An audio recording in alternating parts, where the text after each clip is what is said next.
Hello, my friends. I'm glad you're here. Well, it's spooky season again, so I've got another Edgar Allan Poe story for you.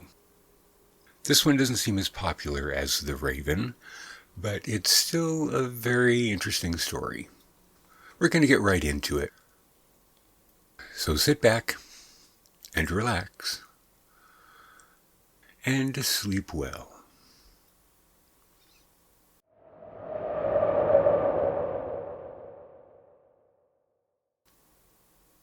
The Black Cat by Edgar Allan Poe. Tomorrow I die. Tomorrow I die, and today I want to tell the world what happened, and thus happens free my soul from the horrible weight which lies upon it. But listen, and you shall hear how I have been destroyed. When I was a child, I had a natural goodness of soul, which led me to love animals. All kinds of animals, but especially those animals we call pets. Animals which have learned to live with men and share their homes with them. There is something in the love of these animals which speaks directly to the heart of the man who has learned from experience how uncertain and changeable is the love of other men.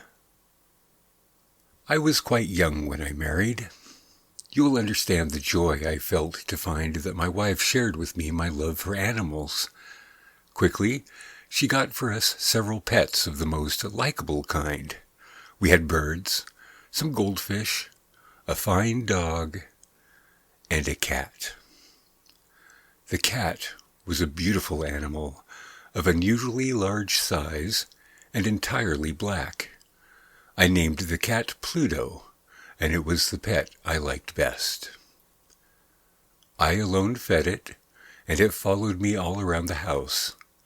It was even with difficulty that I stopped it from following me through the streets. Our friendship lasted in this manner for several years, during which, however, my own character became greatly changed. I began to drink too much wine and other strong drinks. As the days passed, I became less loving in my manner. I became quick to anger. I forgot how to smile and laugh. My wife, yes, and my pets too, all except the cat, were made to feel the change in my character. One night I came home quite late from the inn, where I now spent more and more time drinking. Walking with uncertain step, I made my way with effort into the house. As I entered, I saw, or thought I saw, that Pluto, the cat, was trying to stay out of my way to avoid me. This action, by an animal which I had thought still loved me, made me angry beyond reason. My soul seemed to fly from my body. I took a small knife out of my coat and opened it. Then I took the poor animal by the neck, and with one quick movement I cut out one of its fear-filled eyes. Slowly the cat got well. The hole where its eye had been was not a pretty thing to look at, it is true, but the cat no longer appeared to suffer any pain. As might be expected, however, it ran from me in fear whenever I came near. Why should it not run? Yet this did not fail to anger me. Who has not, 100 times, found himself doing wrong, doing some evil thing for no other reason than because he knows he should not? Are we not humans at all times pushed, ever driven in some unknown way to break the law, just because we understand it to be the law? One day, in cold blood, I tied a strong rope around the cat's neck, and taken it down into the cellar under the house. I hung it from one of the wood beams above my head. I hung it there until it was dead. I hung it there with tears in my eyes. I hung it because I knew it had loved me, because I felt it had given me no reason to hurt it, because I knew that my doing so was a wrong so great, a sin so deadly, that it would place my soul forever outside the reach of the love of God.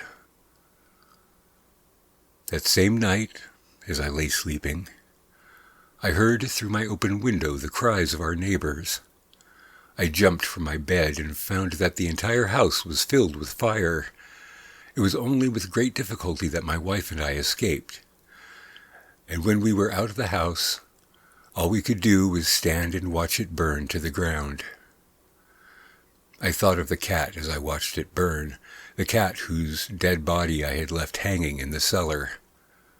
It seemed almost that the cat had in some mysterious way caused the house to burn, so that it could make me pay for my evil act, so that it could take revenge upon me.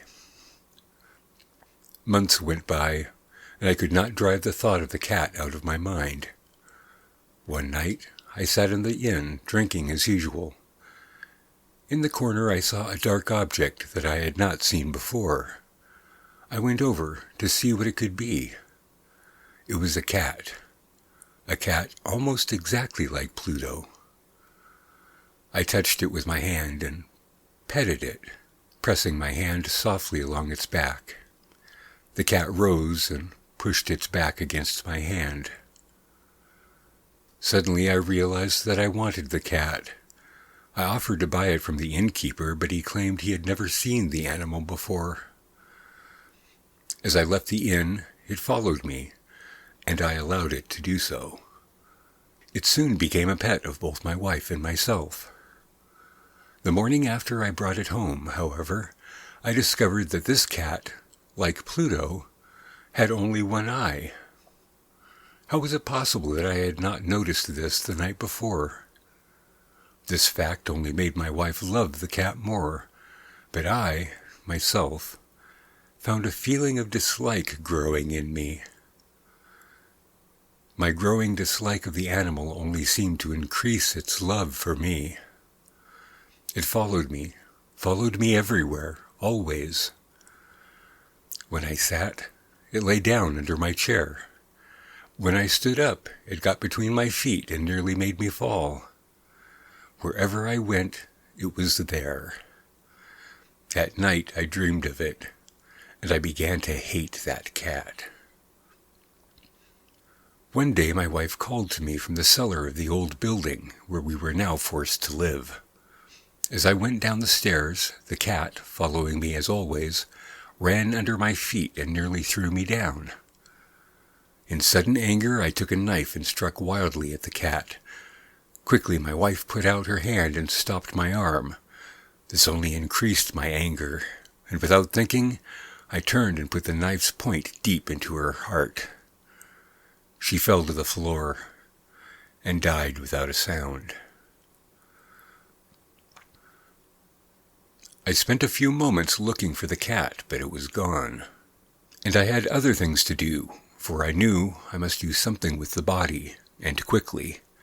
Suddenly I noticed a place in the wall of the cellar where stones had been added to the wall to cover an old fireplace, which was no longer wanted. The walls were not very strongly built, and I found I could easily take down those stones. Behind them there was, as I knew there must be, a hole just big enough to hold the body. With much effort, I put the body in and carefully put the stones back in their place. I was pleased to see that it was quite impossible for anyone to know that a single stone had been moved. Days passed. Still there was no cat. A few people came and asked about my wife, but I answered them easily. Then one day several officers of the police came. Certain that they could find nothing, I asked them in and went with them as they searched. Finally, they searched the cellar from end to end. I watched them quietly, and as I expected, they noticed nothing. But as they started up the stairs again, I felt myself driven by some unknown inner force to let them know, to make them know, that I had won the battle. "The walls of this building," I said, are very strongly built. It is a fine old house, and as I spoke, I struck with my stick that very place in the wall behind which was the body of my wife. Immediately I felt a cold feeling up and down my back as we heard coming out of the wall itself a horrible cry. For one short moment the officers stood looking at each other.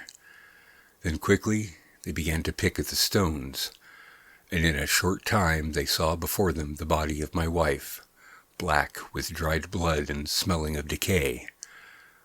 On the body's head, its one eye filled with fire, its mouth wide open, the color of blood, sat the cat, crying out its revenge.